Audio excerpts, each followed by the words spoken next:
नमः सिद्धेभ्यः। परद्रव्य स्वद्रव्यद्रव्यमात्मनः सम्बन्धोऽपि तयोर्नास्ति यथार्थं संज्ञा विन्धययो। नहीं मुझको चिंता मैं निर्दोष ज्ञाय, नहीं पर से संबंध मैं ही ज्ञेय ज्ञाय, नहीं पर से संबंध मैं ही ज्ञेय ज्ञायक।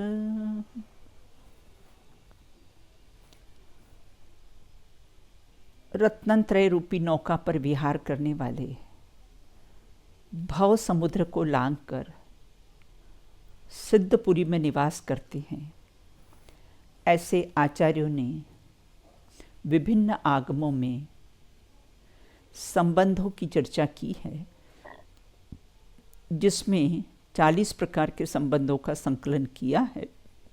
उसमें आज हम निमित्त नैमित्तिक संबंध और उपादान उपादेय संबंध की चर्चा करेंगे। पूर्व में हमने चर्चा की थी वाच्य वाचक संबंध और समवाय संबंध की। वाच्य मतलब पदार्थ, वाचक मतलब उस पदार्थ को कहने वाला। वो शब्द भी हो सकते हैं, व्यक्ति भी हो सकता है। जैसे मैं सुख स्वभावी आत्मा हूँ, ये सुना और फिर उस वाच्य पदार्थ का अनुभव हुआ कि मैं सुख स्वभावी आत्मा हूँ, यही वास्तव में वाच्य वाचक संबंध है। अब समवाय संबंध, समवाय कहो, सम्मिश्रण कहो, मिलाप कहो, तो पांचों समवाय का एक समय में एक साथ कार्य होना, उसका नाम है समवाय संबंध कहा जाता है। अब आज हम जो निमित्त नैमित्तिक संबंध की चर्चा करेंगे। निमित्त मतलब कारण और नैमित्तिक मतलब कार्य, दो शब्द आए हैं, निमित्त नैमित्तिक। तो निमित्त मतलब कारण और नैमित्तिक मतलब कैसा है, कार्य है। तो यहाँ ये कहते हैं कि जैसे हमें सम्यक दर्शन प्राप्त करना हो तो उसमें सच्चे देवसास गुरु निमित्त है, आत्मश्रद्धा निमित्त है, और जो सम्यक दर्शन हुआ है वह नैमित्तिक अर्थात वह कैसा है, कार्य है। सिंह के सम्यक दर्शन में मुनिराज निमित्त हैं, और श्रद्धा गुण का जो निर्मल परिणमन हुआ वह कैसा है, नैमित्तिक है। एक बात ध्यान रखना, कार्य हो तो निमित्त पर आरोप आता है, और अगर कार्य नहीं हो तो निमित्त पर आरोप भी नहीं आता है। कार्य नहीं हो तो निमित्त भी नहीं कहा जाएगा। निमित्त नाम कार्य की उत्पत्ति के समय ही मिलता है। निमित्त नाम कब मिलता है कि कार्य की उत्पत्ति के समय ही निमित्त नाम मिलता है। देखो, निमित्त कारण, कार्य की उत्पत्ति, उत्पादक सामग्री को निमित्त कहते हैं। इसके और भी कहीं पर्यायवाची शब्द हैं निमित्त के, जैसे प्रत्यय, निमित्त, सहकारी, साधन, ये सब निमित्त के ही पर्यायवाची शब्द है। कारण भी कहो। हम अपनी भाषा में अगर इसको कहें कि निमित्त किसे कहते हैं, तो निमित्त अर्थात चश्मदीद गवाह, अर्थात अकिंचित कर। निमित्त किसे कहते हैं? जैसे विटनेस बॉक्स में निमित्त मतलब चश्मदीद गवाह। जैसे विटनेस बॉक्स में अगर कोई गवाह खड़ा रहता है तो सज़ा उसको नहीं मिलती है, सज़ा निमित्तों को ही मिलती है। विवक्षित कार्य की उत्पत्ति के समय जिस पर अनुकूलता का आरोप आता है उसे निमित्त कारण कहते हैं। क्या कहा? अगर परिभाषा के रूप में देखें तो विवक्षित कार्य की उत्पत्ति में जिस पर अनुकूलता का आरोप आता है उसे कैसा है? निमित्त कारण कहते हैं। और उपादान में निमित्त कुछ भी नहीं करता है। एक ही कार्य हो ना, वो उपादान की अपेक्षा से उसे उपादेय कहा जाता है और निमित्त की अपेक्षा से उसे नैमित्तिक कहा जाता है। आगे अपन उपादान उपादेय संबंध की भी चर्चा करेंगे, अभी हम निमित्त नैमित्तिक के संबंध की चर्चा कर रहे हैं। यहाँ ये कहते हैं कि जैसे एक ही कार्य में उपादान की अपेक्षा से उपादेय है, जैसे मिट्टी उपादान है तो जो घट रूपी कार्य हुआ है वह कैसा है? उपादेय है। उपादान होने पर ही उपादेय होता है। जैसे घड़ा, निमित्त, दंड, चक्र, कुम्हार कारणों के कारण जो घड़े रूप कार्य उसको नैमित्तिक कहा जाता है। एक बात। दूसरी बात, जिससे कार्य होता हो वह निमित्त और जिसमें कार्य होता है वो नैमित्तिक। फिर से क्या कहा? जिससे कार्य होता है मतलब वो कारण, वो निमित्त, और जिसमें कार्य होता है वह कैसा है? नैमित्तिक। वह कैसा है? कार्य हुआ। कार्य की उत्पत्ति में निमित्त का कुछ भी योगदान नहीं है। इसको स्पष्ट कीजिए।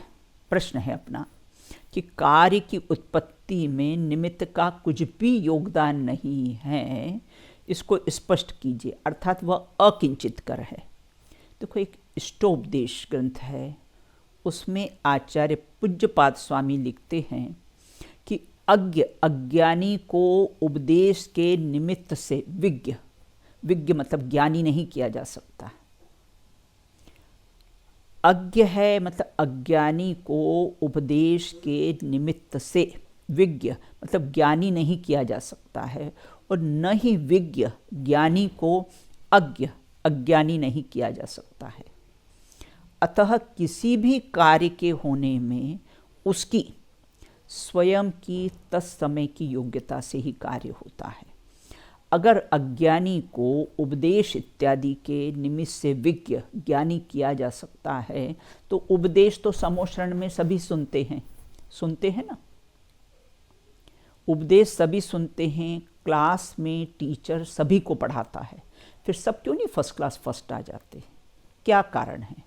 इसलिए अज्ञानी को उपदेश आदि के माध्यम से निमित्त मिला है, गुरु का निमित्त मिला है, लेकिन फिर भी उसको कैसा है? विज्ञ मतलब कैसा है? उसको ज्ञानी नहीं किया जा सकता है। जब जब भी कार्य होता है अपने तत्समय की योग्यता से ही होता है। निमित्त नैमित्तिक संबंध सहज साध्य है या यत्न साध्य है? एक बात, निमित्त नैमित्तिक संबंध सहज साध्य हैं या यत्न साध्य हैं? जिस प्रकार से मतलब यत्न साध्य मतलब प्रयत्न पूर्वक है कि सहज ही होता है।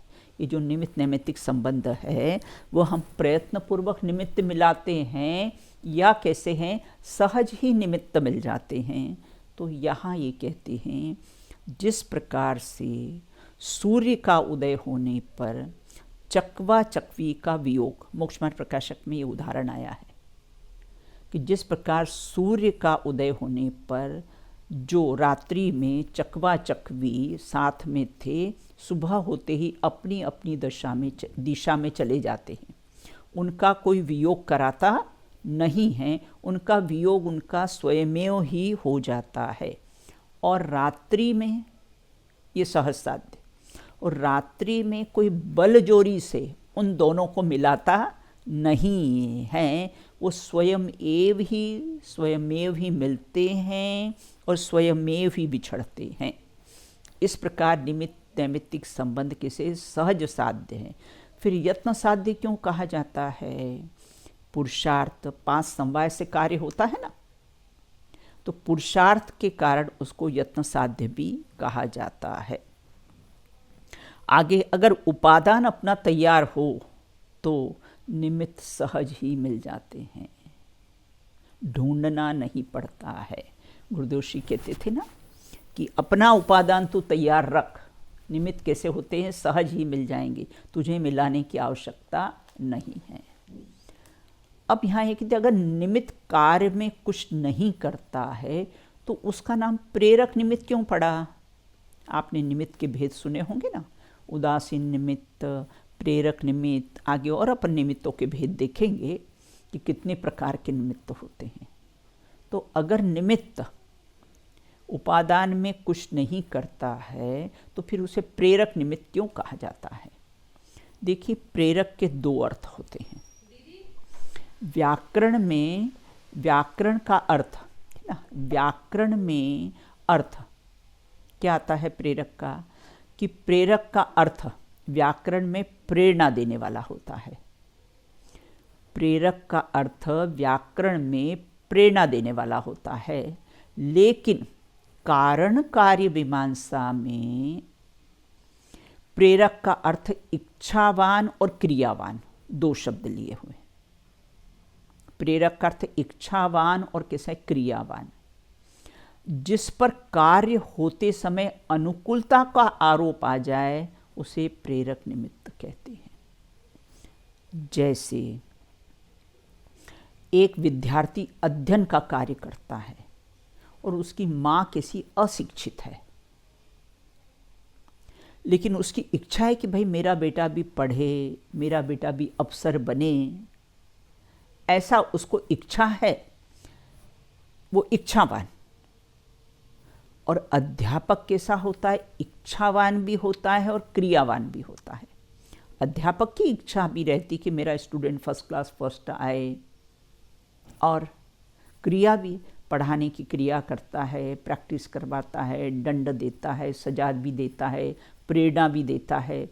दोनों क्रिया संपन्न होने से वो कैसे प्रेरक निमित्त। और जैसे अध्ययन के कार्य में पुस्तक है, लाइट है, प्रकाश है, टेबल है इत्यादि, ये सब कैसे उदासीन निमित्त होती है, क्योंकि इनकी इच्छा नहीं होती है और इनमें पुद्गल है तो क्रिया भी नहीं है। अतः अध्यापक का मतलब अध्ययन के कार्य में विद्यार्थी का निमित्त नैमित्तिक संबंध कहा जाता है। अब प्रश्न उपस्थित, निमित्त नैमित्तिक संबंध होता किस में है और कब होता है? हम निमित्त नैमित्तिक संबंध की चर्चा कर रहे हैं ना, तो वो निमित्त नैमित्तिक संबंध किस में होता है और कब होता है? निमित्त नैमित्तिक संबंध एक ही समय में, एक समयवर्ती दो पर्यायों के बीच, दो द्रव्यों की पर्यायों के बीच में घटित होता है। निमित्त नैमित्तिक संबंध दो भिन्न द्रव्यों की पर्यायों में एक साथ कैसा है घटित होता है। उसमें द्रव्य गुण पर्याय विभिन्न विभिन्न समयवर्ती पर्यायों के बीच में नहीं होता है, एक ही समय में होता है।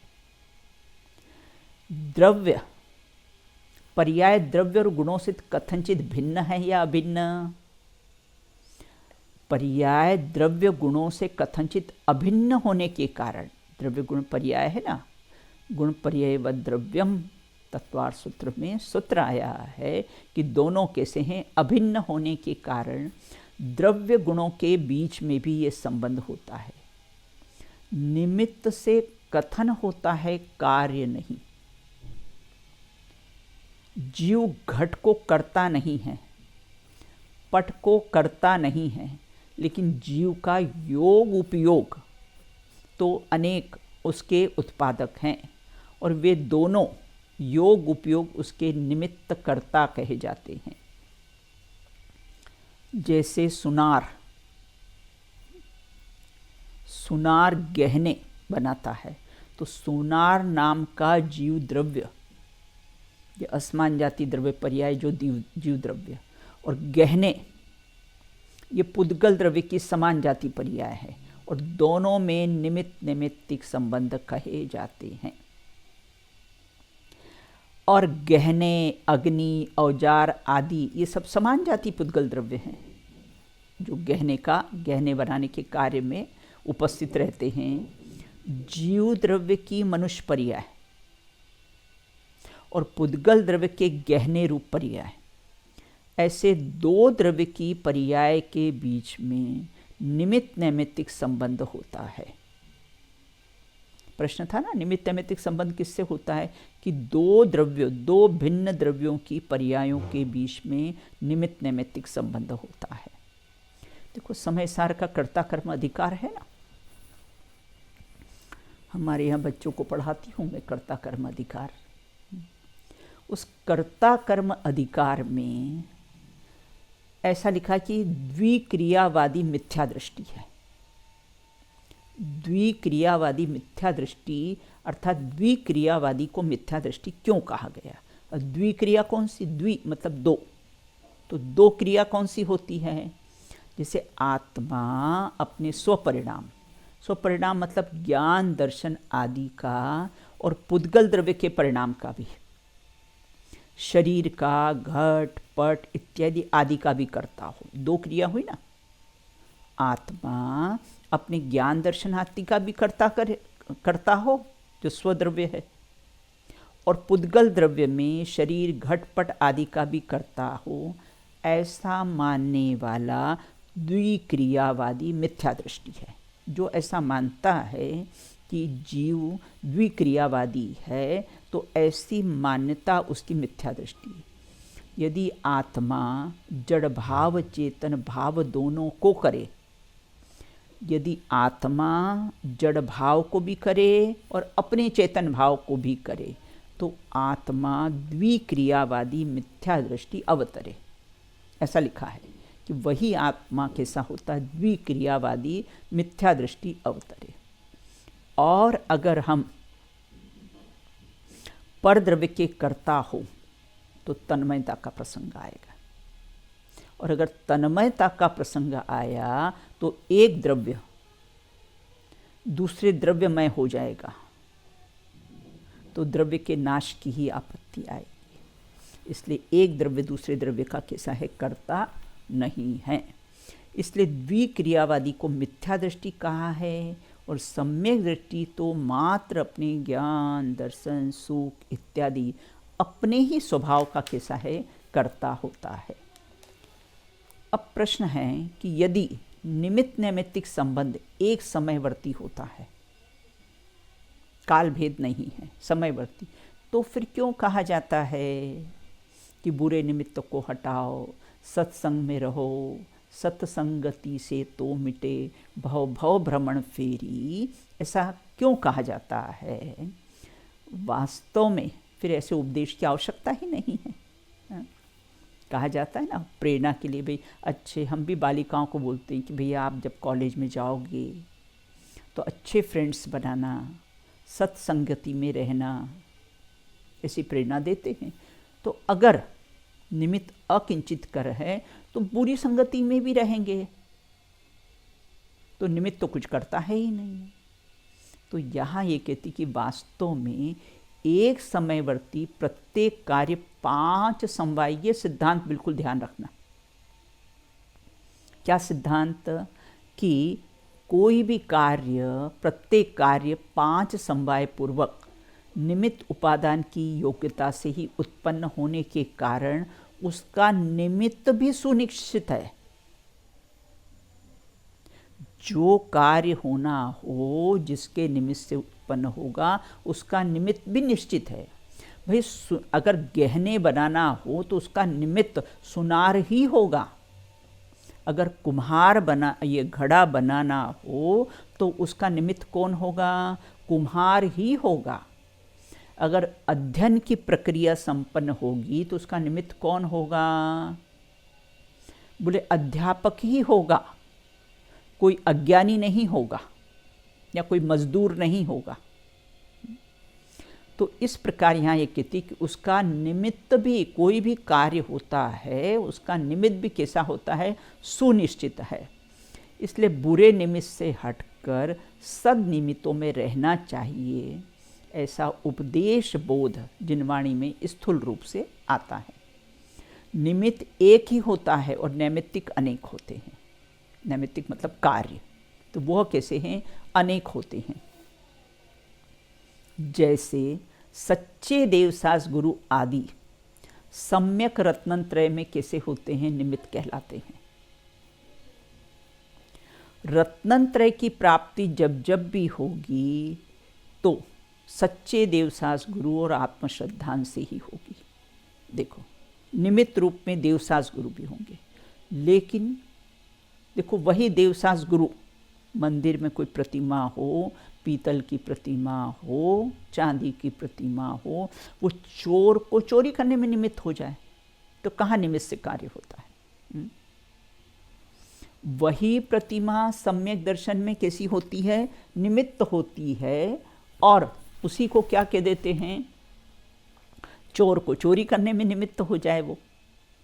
तो इस प्रकार से यहाँ ये कहते हैं कि बस इसीलिए कहा जाता है कि सद निमित्तों में, बुरे निमित्तों में हटना और सत्समागम में रहना।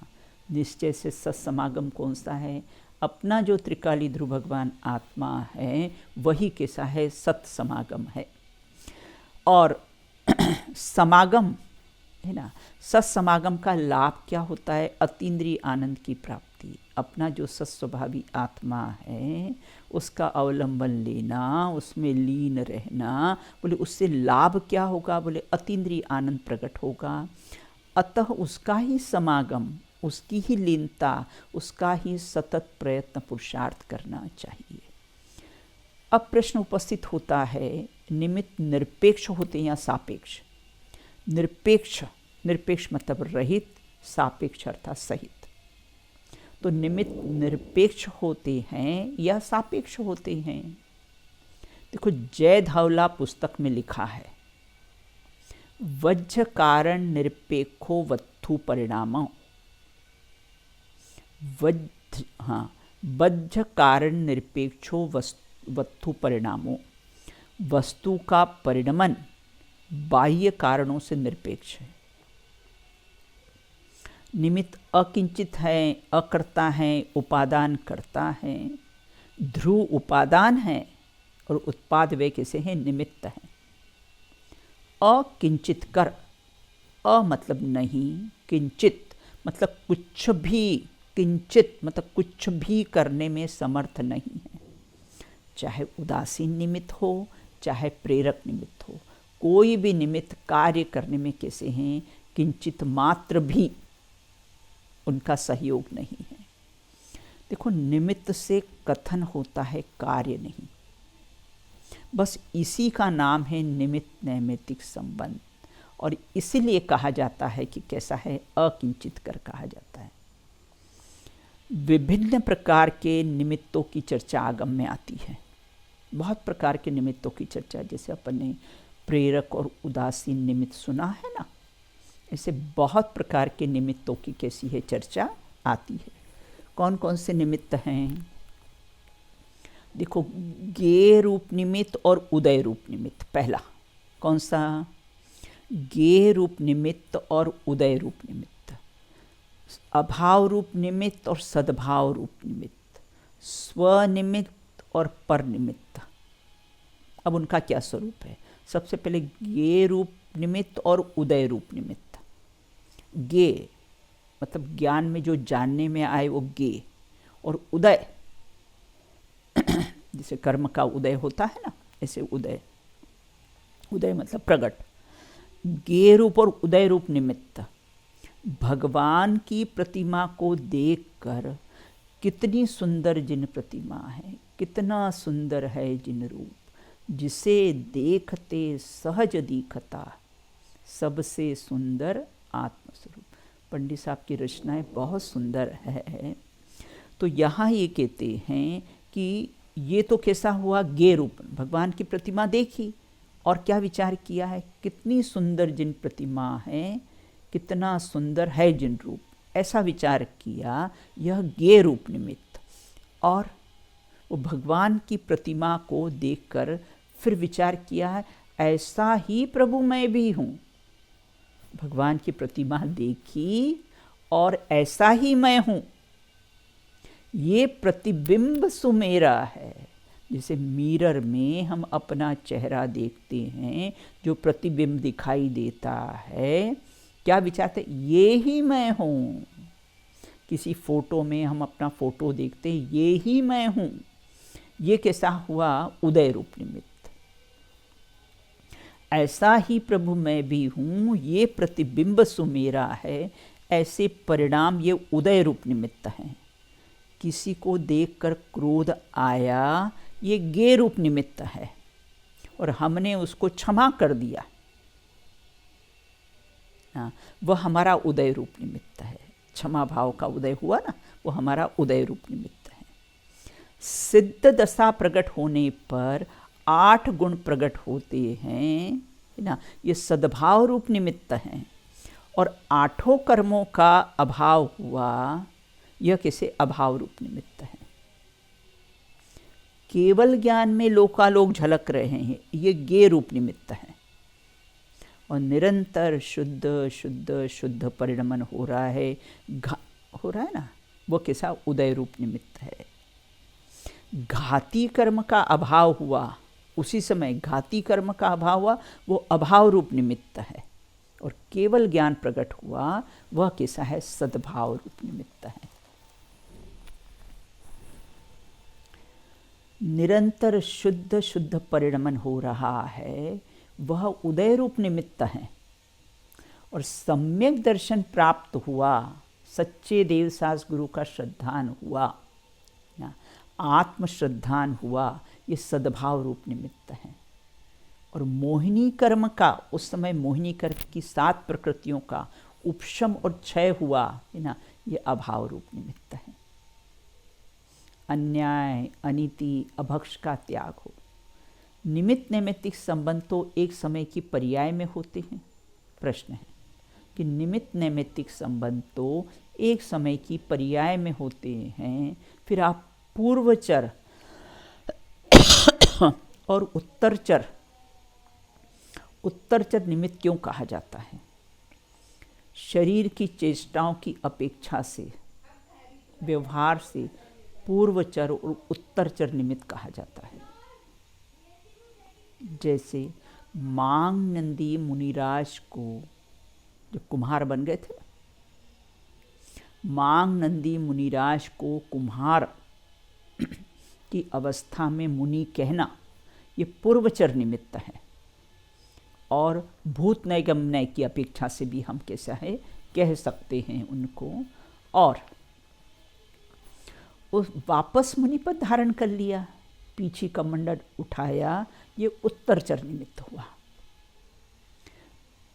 गुरुदेव श्री थे ना, गुरुदेव श्री ने दिगंबर धर्म अपनाने में समयसार मिला, वो पूर्वचर निमित्त हुआ। और स्टार ऑफ इंडिया में पार्श्वनाथ की प्रतिमा के आगे मुख पट्टी का त्याग कर दिया, ग्रहित मिथ्यात्व का त्याग। मुख पट्टी क्या हुई, वो ग्रहित मिथ्यात्व का त्याग हुआ, वो उत्तरचर निमित्त है। देखो निमित्त कैसा अकिंचित कर है। देखो तोते को अगर हम कोई चीज़ रटवाते हैं ना, तो वो रट लेता है, वो रिपीट करता है, वो रट लेता है। लेकिन 100 शिक्षक मिलकर, है ना, एक उल्लू और बगुले को नहीं पढ़ा सकते हैं। दोनों की अपनी अपनी योग्यता है। तो निमित्त होने के कारण भी द्रव्य की अपनी स्वयं की उपादान शक्ति से ही कार्य होता है। तो लौकिक में भी होता ना, इंद्रिय ज्ञान का भ्रम से इंद्रिय सुख नहीं होता है। और वो सुख का भ्रम का मूल कारण, वो इंद्रिय सुख, इंद्रिय ज्ञान से न तो इंद्रिय सुख होता है, न तो इंद्रिय ज्ञान होता है। और ऐसा मानना वो संसार का कैसा है, भ्रम है। तो इस प्रकार यहाँ ये कहते हैं कि अब निमित्त नैमित्तिक संबंध दोनों ओर से कैसे होता है। क्या प्रश्न है कि निमित्त नैमित्तिक संबंध दोनों ओर से कैसे होता है। देखिए कैसे दोनों ओर से होता, अरस्पर परस्पर कैसे होता है। तीन कषाय चौकड़ी का अभाव हुआ, वो अभाव रूप निमित्त है। वह निमित्त है ना, वो अभाव रूप निमित्त है। और यहाँ तीन कषाय चौकड़ी के अभाव में प्रमद दशा और अप्रमद दशा प्रकट हो गई। ये नैमित्तिक यह कार्य हुआ। एक तरफ तो हमने क्या कहा, अरस्पर परस्पर, यहाँ तीन कषाय चौकड़ी का अभाव हुआ और वहाँ प्रमद अप्रमद दशा प्रकट हो गई। ये सद्भाव रूप निमित्त है। और यहाँ ये कहते हैं ये हाँ, यह नैमित्तिक यह कार्य हुआ। तीन कषाय चौकड़ी का अभाव हुआ, वो अभाव रूप निमित्त है। और प्रमद और अप्रमद दशा प्रकट हुई, वो सद्भाव रूप निमित्त है।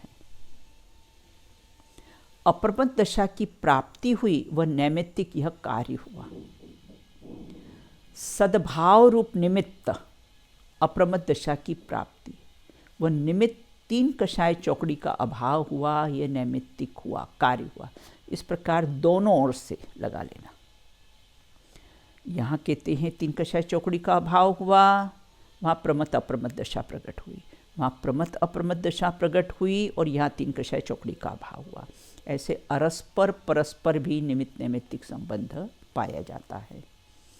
अब प्रश्न उपस्थित होता है कि निमित्त को कहा है कि निमित्त अनुकूल ही होते हैं, तो अनुकूल और अनुरूप दोनों में क्या अंतर पाया जाता है? क्या प्रश्न है अपना कि अनुकूल और अनुरूप इन दोनों में क्या अंतर पाया जाता है? घट रूपी कार्य हुआ, घड़ा बना, तो कुम्हार, चाक, पानी, कील, ये सब अनुकूल, ये क्या अनुकूल निमित्त है। और मिट्टी कैसे अनुरूप है, क्योंकि मिट्टी का ही घड़े रूप परिणमन हुआ है, तो मिट्टी कैसी अनुरूप हुई और अनुकूल कौन हुए? तो यहाँ कुम्हार, चाक, पानी, कील वगैरह ये सब अनुकूल हैं और मिट्टी कैसी है? अनुरूप है। अब सम्यक दर्शन पर विचार करें। अपना तो मूल प्रयोजन ही है, आत्मानुभूति जरूरी है, बाकी सब मजबूरी है। सम्यक दर्शन रूपी कार्य में सच्चे देवसास गुरु का श्रद्धान हुआ, तत्वार श्रद्धान हुआ, स्वप्रकाश श्रद्धान हुआ, आत्म श्रद्धान हुआ, ये तो सब अनुकूल है। और श्रद्धा गुण का जो निर्मल परिणमन हुआ वह अनुरूप है। श्रद्धा गुण निर्मल परिणमन नहीं, परिणमन हुआ, और श्रद्धा गुण का निर्मल परिणमन ही सम्यक तो रूप हुआ है।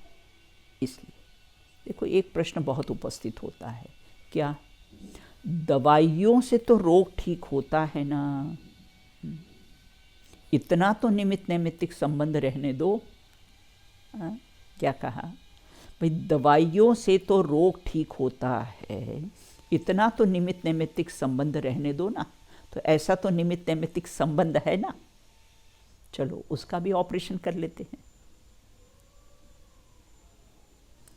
देखो निमित्त भी नहीं है, वास्तव में तो दवाइयाँ निमित्त भी नहीं है। क्या कहते हो आप? अगर दवाइयों से कैंसर ठीक होता तो फिर कीमो दवाइयाँ वगैरह सब चलती है, फिर भी देह परिवर्तन हो जाता है और ट्रांसफ़र कैसा है हो जाता है। ऐसा क्यों? अगर दवाइयाँ निमित्त हैं फिर हो जाना चाहिए ना। वास्तव में तो फिर किससे होता है कार्य?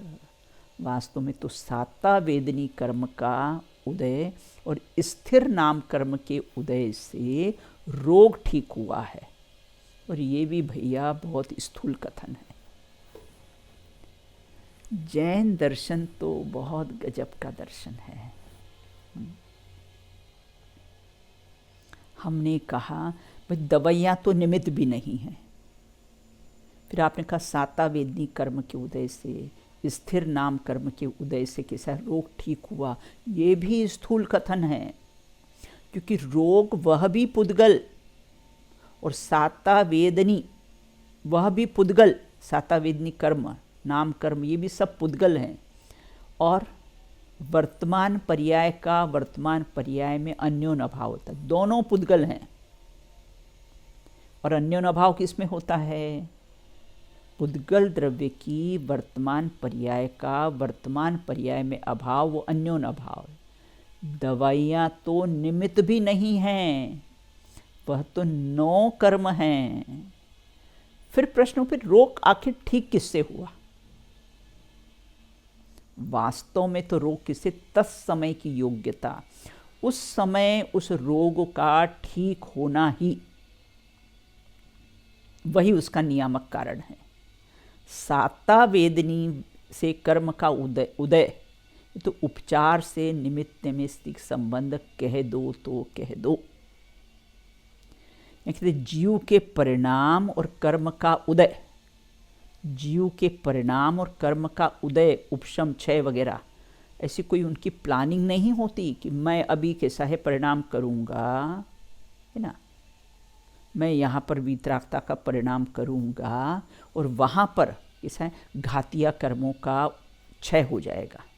मैं यहाँ पर सम्यक दर्शन प्राप्त करूँगा, सम्यक तो रूप परिणमन करूँगा, आत्मश्रद्धान करूँगा और वहाँ मोहिनी कर्म की और चारित मोहिनी दर्शन मोहिनी की उन 7 प्रकृतियों का उपशम क्षय होगा। ऐसे दोनों का कोई सेटिंग होता है आपस में? दोनों कोई प्लानिंग करके काम करते हैं? कोई सेटिंग नहीं। यहाँ मैं क्षीण मोह गुणस्थान में पहुँचूँगा तब तुम घातिया कर्म नष्ट हो जाना, ऐसा कोई भी प्लानिंग सेटिंग नहीं होता है। कैसा है? सहज ही कैसा होता है? ये कार्य होता है। दोनों का सहज निमित्त नैमित्तिक संबंध है। जैसे सूर्य का उदित होना और सनफ्लावर का खिलना, सनफ्लावर का उसके उन्मुख होना, उसी प्रकार केवल ज्ञान रूपी सूर्य उदित होता है और वीतराग परिणति सहज उस ओर उन्मुख हो जाती है। ऐसा सहज ही निमित्त नैमित्तिक संबंध है। पंडित टोडरमल जी साहब कहते हैं मोक्ष मार्ग प्रकाशक में कि निमित्त नैमित्तिक संबंध इतने घनेरे हैं कि जीव को भिन्नता भासित ही नहीं होती है। देखो, कर्ता कर्म अधिकार में लिखा है, जैसे मैंने इच्छा करी कि हाथ ऊपर हो, और ये देखो हाथ ऊपर हो गया ना, इच्छा मेरी निमित्त हुई ना हाथ ऊपर होने में। तो पैरालिसिस वाला तो बहुत इच्छा करता है कि मेरा हाथ ऊपर हो जाए, फिर क्यों नहीं होता है? तो निमित्त नैमित्तिक संबंध इतने घनेरे होते हैं कि जीव को भिन्नता ही भासित नहीं होती। निमित्त से ही कार्य हुआ, बस ऐसा ही मानता है। देखो, समय सार के कर्ता कर्म अधिकार में बहुत महत्वपूर्ण बात आई है। क्या आई है? उसमें ऐसा लिखा कि 3 क्रियाएं एक साथ होती है। कौन सी 3 क्रियाएं? पुराने कर्म का उदय, उस पुराने कर्म के उदय के कारण जीव मोह राग द्वेष आदि परिणाम करता है। दूसरी क्रिया, यहाँ पुराने कर्म का उदय आया, यह जीव मोह राग द्वेष परिणाम करता है, और तीसरा नवीन कर्म का बंध हो जाता है। ये तीनों क्रिया एक ही समय में एक साथ होती है, जिसमें काल भेद नहीं होता है। अब विचार करें, अघातीय कर्मों का अभाव होना, कौन सी 3 क्रियाएं? अघाती कर्म का अभाव होना, ऊर्ध्वगमन पहुंचना और 8 कर्मों का प्रकट हो जाना। ये 3 क्रियाएं एक साथ होती है। फिर से, अघाती कर्म का अभाव होना, जीव का ऊर्ध्वगमन जाना और 8 गुणों का प्रकट हो जाना। ये 3 क्रियाएं कैसी है? एक साथ होती है, लेकिन इनमें सहज ही ऐसा निमित्त नैमित्तिक संबंध पाया जाता है। आगे कहते हैं कि बहुत से हमें कहते हैं कि दीदी आप विद्या निकेतन में बालिकाओं को अच्छा ज्ञान देती हो। अरे हम तो निमित्त मात्र भी नहीं हैं, वो बालिकाओं की अपनी स्वयं की योग्यता है। मैंने तो अपने रूम में लिखवा, मैं निर्देशिका नहीं, मैं ज्ञायक हूँ, और ज्ञाता दृष्टा रहना ही सबसे बड़ा पुरुषार्थ है। तुझे पुरुषार्थ के नाम पर अगर कुछ करना हो तो ज्ञाता दृष्टा रहे। देखो, गुरुदेव श्री थे ना, एक बार वेलजी भाई वहाँ पर आते थे सोनगढ़ में हर साल, तो वेलजी भाई के पुत्र ने गुरुदेव जी से प्रश्न किया कि गुरु, आप तो कहते गुरु से ज्ञान नहीं होता है, गुरु कैसा है, अकिंचित कर हैं, गुरु से ज्ञान नहीं होता है, तो अब हम सोनगढ़ नहीं आएंगे क्योंकि गुरु से तो ज्ञान होता ही नहीं, गुरुदेव आपसे तो ज्ञान होता ही नहीं। तो गुरुदेव ने देखो क्या उत्तर दिया, बोले गुरु से ज्ञान नहीं होता है, ये पक्का करने के लिए आना, नहीं आना ऐसा नहीं कहा कि गुरु से ज्ञान होता है ना, गुरु से ज्ञान नहीं होता, ये पक्का करने के लिए आओ कि निमित्त से कार्य नहीं होता है, जब जब भी कार्य होता है अपनी उपादान स्वयं की निज शक्ति से ही कार्य होता है। देखो तत्वार्थ सूत्र में भी आया है ना, निसर्गज और अधिगमज। निसर्ग मतलब स्वभाव से ही, निसर्ग और अधिगम ना। तो एक तो कैसा है, स्वभाव से ही उत्पन्न होता है सम्यक दर्शन, और एक कैसे है उपदेश आदि के होता है। लेकिन होता तो कैसा है, निश्चित नियम से स्वभाव से ही होता है। तन्नी सर्गाद अधिगमादवा, वह सम्यक दर्शन निसर्गज मतलब स्वभाव से अपने से ही होता है। निमित्त को की अपेक्षा से पहले निसर्गज कहा है, निसर्गज अधिगमज, तो निमित्त की अपेक्षा से पहले निसर्गज कहा है। इस प्रकार से ये अपने कैसी है चर्चा की है, इसकी शेष चर्चा और है, वह कैसी है हम आगे और करेंगे। निमित्त नैमित्तिक संबंध की अपना एक पार्ट, एक क्लास पूरी हुई, अभी अपनी शेष चर्चा और रही है। उसके बाद अपना उपादान उपादेय संबंध, तो उसकी शेष चर्चा अपन कैसी है बाद में करेंगे। तो निष्कर्ष के रूप में क्या निकला, निष्कर्ष ये निकला कि जब जब भी कार्य होगा मेरी निज शक्ति से, मेरे उपादान से ही होगा। अपना उपादान तैयार करो, निमित्त सहज मिल जाएंगे, सिंह के समान। दो पंक्तियां बोलते अपन, निर्बंध के इस मार्ग में जोड़ो नहीं संबंध, निर्बंध के इस मार्ग में जोड़ो नहीं संबंध, विचरो एकाकी निस्पृही, निर्भय सहज निशंक, विचरो एकाकी निस्पृही, निर्भय सहज निशंक। जय बोलो द्वादशांग में जिनवाणी माता की जय हो। 3,9 करोड़ महामुनिराजों की जय हो। अहिंसा परमो धर्म की जय हो।